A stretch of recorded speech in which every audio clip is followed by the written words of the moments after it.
принимать решения, нести ответственность, выбирать направление движения.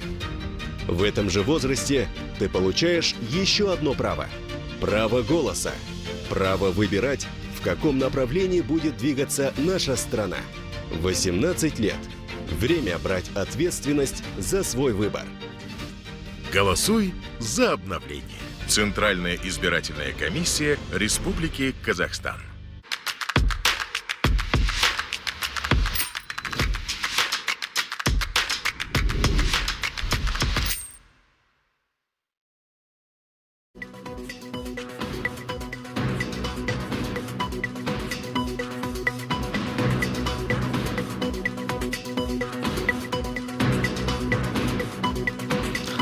Ассаламағалейкум әлеумет, тікелей эфирде түскі жаңалықтар тізгін Шалмат Абдраман және әріптесім Фариза Серікқызы. Әдеттегідей